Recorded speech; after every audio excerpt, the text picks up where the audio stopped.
17 तारीख से अगर आपको पता चला हो नवंबर की एसबीआई के फॉर्म्स आ गए, स्टेट बैंक ऑफ इंडिया।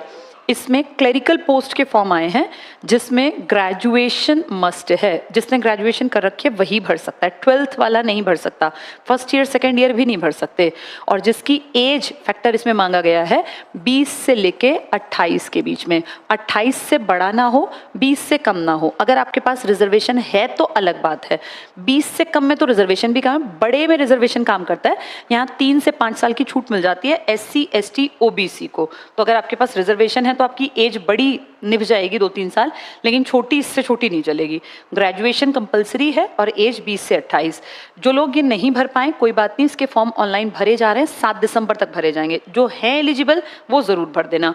दूसरा ऑप्शन कल रात में क्लियर हो गया, 24 तारीख ऑनलाइन फॉर्म्स आ जाएंगे SSC GD के। बड़े पैमाने पे नौकरियां आएंगी, 70,000 से 80-85 हजार के बीच में वैकेंसी। 3 दिन बाद क्लियर होगा एग्जैक्टली कितनी है, लेकिन इतना कंफर्म है कि 70-80 हजार के आसपास वैकेंसी आएंगी। पीछे तो ये खबर थी पिछले महीने तो कि 84 हजार के आसपास है वैकेंसी। एग्जैक्टली कितनी है वो 3 दिन बाद बता पाऊंगी, लेकिन इतना है कि बहुत सारी वैकेंसी हैं। क्वालिफिकेशन क्या मांगी गई है? 10th पास। आपको सिर्फ 10th पास होना है, जो हर बच्चा होगा 10th पास। एज फैक्टर थोड़ा मैटर करेगा, 18 से 23 कह रहे हैं लिखित में आएगा। तो यहाँ फिर जो लोग 23 से ऊपर के हैं, अगर उनके पास रिजर्वेशन है तो 2 साल 3 साल बच जाएंगे, वो नहीं है तो फिर तो भैया दूसरी नौकरी का वेट करना। 2 ऑप्शंस हैं आपके सामने, बिल्कुल अभी इसी महीने इन्हीं दिनों की बात कर रही हूँ। ये ऑनलाइन भरे जा रहे हैं, अगर आपकी एज है और आपकी क्वालिफिकेशन है तो भर दो, ये ऑनलाइन हो जाएंगे। तो ये दोनों तुम्हारे सामने के हैं, घर बैठे रहोगे कोई तुम्हें फॉर्म भी पता नहीं चलेगा, फॉर्म आएंगे और निकल जाएंगे। बाहर निकलोगे तो कम से कम ये पता चलेगा, अच्छा ये वाले फॉर्म आ गए, भर दूं मैं, क्या पता मेरा नंबर इसमें आ जाए, इसमें। ये पता नहीं होता बेटा कहाँ किस्मत ले जाएगी। हमारा काम है मेहनत करना, ठीक है? तो अपने घर से इसलिए निकलना जरूरी है। अब जो आज अपने घर बैठे हैं उनमें से हो सकता है बहुतों को यही ना पता हो कि ये फॉर्म ऑनलाइन हो गए हैं, ये बंद हो जाएंगे अब 7 दिसंबर को। तो ये चीजें आती हैं 20-25 दिन में बंद हो जाती हैं। बहुत लोग तो चांस ऐसे ही खो देते हैं, वो फॉर्म ही नहीं भर पाते।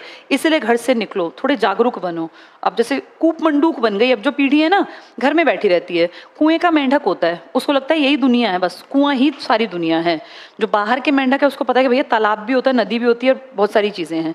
तो कूप मंडूक मत बनो, कुएं के मेंढक मत बनो कि बस एक अपना छोटा सा उसमें बैठे रहे, बस अपने घर तक सीमित हैं, कुछ पता चल गया तो ठीक है, नहीं तो ना सही। अब बाहर निकलो, जानो, पढ़ो, लिखो, मेहनत करो, तब बात बनेगी बेटा, ठीक है? आपके पेपर में क्या कुछ आएगा? अब ये जो 2 फॉर्म्स मैंने बताए हैं इनमें क्या आएगा? अगर मैं SBI क्लर्क की बात करूं तो उसमें बेटा प्री एग्जाम में 3 चीजें आएंगी। मैथ्स उसमें आएगा, रीजनिंग आएगी और इंग्लिश आएगी, बस 3 चीजें प्री में SBI क्लर्क में। SSC अगर मैं GD की बात करूं, जनरल ड्यूटी, इसका कोई मेंस वेंस नहीं होगा, इसमें सिर्फ एक पेपर होगा। उस एक पेपर में मैथ्स रहेगा, रीजनिंग रहेगी, GK प्लस करंट अफेयर्स। इसमें स्टैटिक GK ज्यादा आती है, वैसे जैसे history, political, geography, biology, physics, chemistry, थोड़ी बहुत स्टैटिक। भाई दुनिया में पहली महिला प्रधानमंत्री कौन थी, या मान लो कोई पूछ लेंगे कि सबसे ज्यादा देश किस महाद्वीप में, इस तरह के क्वेश्चन। और एक आपका रहेगा बेटा इंग्लिश और हिंदी में से जो आप ऑप्शन भरेंगे, एक लैंग्वेज। तो आप ये सोचो इसमें GK एक्स्ट्रा है, बस बाकी तो सब सेम है।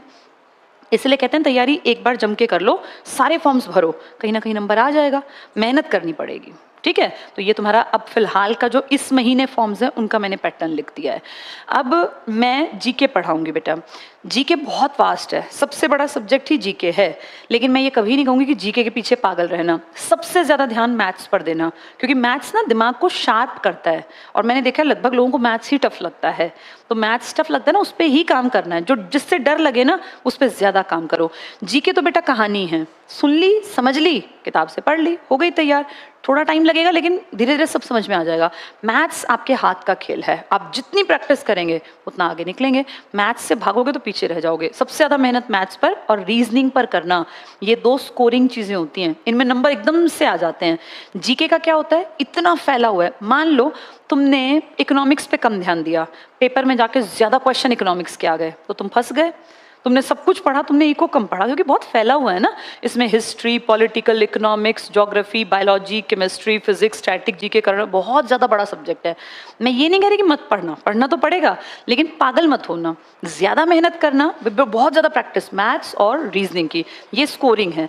सब लोग ना बेटा पढ़ने का अपना अपना तरीका होता है सबका, लेकिन कुछ होता है कि मैंने देखा है एवरेज बच्चे कई बार अच्छी नौकरी निकाल लेते हैं और बहुत बहुत ब्रिलियंट बच्चा रह जाता है, कारण वो अपनी स्ट्रेटेजी ठीक प्लान नहीं करता। बहुत ज़्यादा जीके पढ़ने की जरूरत नहीं है, जितना टीचर्स कराएं उतना कर लेना, उसमें तुम्हारे नंबर उतने बन जाएंगे जिससे तुम पास हो जाओ। मैथ्स रीजनिंग को बहुत बेहतर कर लेना, लैंग्वेज पे भी काम कर लेना, पर ज़्यादा काम मैथ्स और रीजनिंग पर। चलो।